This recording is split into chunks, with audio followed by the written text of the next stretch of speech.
क्या हमें थोड़ी सी बात दादू मॉडल कोर्ट के जो जज हैं हाफिज़ अताउल्ला शेख, उनकी जानिब से तहरीक कत्ल की मुआवनत और सहूलतकारी के इल्ज़ाम में SHO करीम चांडियो पर फ़र्द जुर्म के हवाले से मामला है जो कि अबायद हो गई है। और उम्र रुबाब ने इसमें काफ़ी काम किया है, बहुत वो हमें वोकल नज़र आई हैं, आगे बढ़ के उन्होंने इस केस को देखा। रिपोर्ट हमने तैयार किया, वो मुलाहिज़ा कीजिए। दादू के इलाके मेहड़ में 2018 में होने वाले तहरीक कत्ल का मामला मॉडल ट्रायल कोर्ट में समाअत। तहरीक कत्ल में मुआवनत पर सहूलतकारी का इल्जाम SHO करीम चांडियो पे फर्द जुर्म आयद कर दी गई। करीम चांडियो समेत सरदार अहमद खान चांडियो और बुरहान खान चांडियो भी पेश हुए। SHO करीम बख्श चांडियो की दरखास्त से जमानत पर सुनवाई 13 मार्च तक मुलतवी कर दी गई। उम्र रुबाब का मानना है कि उन्हें उनके मुल्क में इंसाफ जरूर मिलेगा।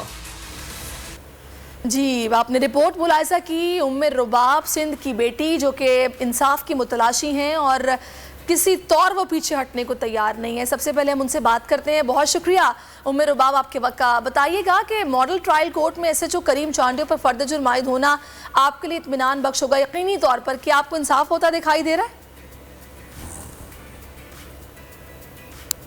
सबसे पहले तो मैं वर्ल्ड न्यूज़ का शुक्रिया अदा करना चाहूँगी जिन्होंने मुझे एक प्लेटफॉर्म दिया है कि मैं अपनी आवाज़ उठा सकूँ, अपनी आवाज़ लोगों तक पहुँचा सकूँ। अब देखिए, 5 सालों से मैं ये स्ट्रगल कर रही हूँ। मैं अपने मुल्क में सिर्फ इंसाफ चाहती हूँ और अल्हम्दुलिल्लाह अभी आप देखिए 5 सालों के बाद मेरे केस में प्रोग्रेस हुई है कि सरदारों समेत सब पे फर्द जुर्म आयद हुआ। आज भी जिस SHO को ऑनरेबल कोर्ट की तरफ से पुट किया गया, जिसके लिए हमने 193 CRPC की एप्लीकेशन दी थी, उस पे भी फर्द जुर्म आयद हुआ।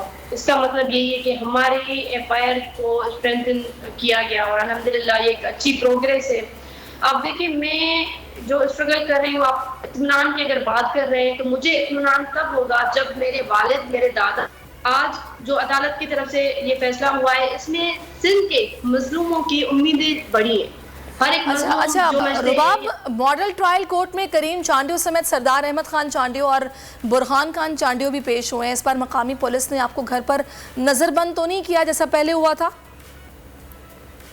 देखिए, मुझे ऑनरेबल सुप्रीम कोर्ट की तरफ से एक सिक्योरिटी प्रोवाइड की गई है पुलिस की, और आपने देखा होगा कि रेंजर सिक्योरिटी हेरिंग डे पे प्रोवाइड की गई है। सिक्योरिटी के मामले में अगर आप पूछते हैं तो मैं नहीं समझती कि इस मुल्क में कोई भी सेफ है। मुझे सिक्योरिटी अपने साथ लेना मेरी एक मजबूरी है, पर मैं खुद को महफूज नहीं समझती क्योंकि ये जागीरदार, ये सरदार, इन्होंने आपने देखा रिसेंटली इन्होंने इतनी सिक्योरिटी के बीच में भी मेरी गाड़ी को टक्कर मारने की कोशिश की। इनको पावर का नशा है। ये सिटिंग MPs है पाकिस्तान पीपल्स पार्टी के, इसीलिए ये लोग इतना जुल्म कर रहे हैं लोगों पे। तो मैं इनकी पार्टी से भी अगेन गुजारिश करूंगी, मुझे नहीं लगता कि इस पे कोई एक्शन होगा क्योंकि मैं बारहा ये गुजारिशें कर चुकी, पर फिर भी मैं ये कहूंगी कि मैं एक सिंध की बेटी हूँ, इनकी पार्टी भी इनको लगाम दे। हम एक पुरअमन तरीके से ये गुजारिश कर रहे हैं बार बार कि इनको लगाम दिया जाए। ये सिंध के लोगों को इतना तंग कर चुके हैं, सिंध की आवाम अब बागी हो चुकी है, यहाँ पे कोई महफूज वैसे भी नहीं है, तो हम रोडों पे निकल आएंगे। चलें, अल्लाह करे कि ये गुजारिश आपकी सुनी जाए। बहुत शुक्रिया, आप हमारे साथ मौजूद रही और अल्लाह करे कि आपको इंसाफ भी मिल जाए। आप जैसे डट कर खड़ी हैं, किसी तौर पीछे नहीं हटने को तैयार।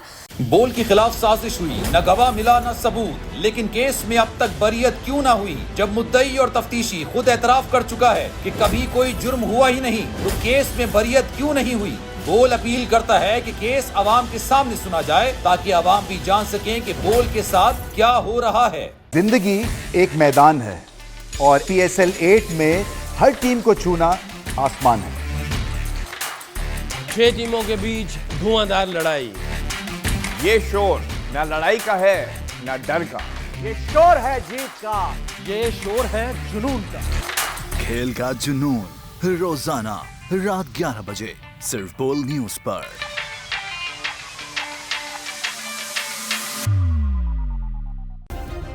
सब्सक्राइब करें और बेल दबाएं ताकि कोई खबर रह न जाए।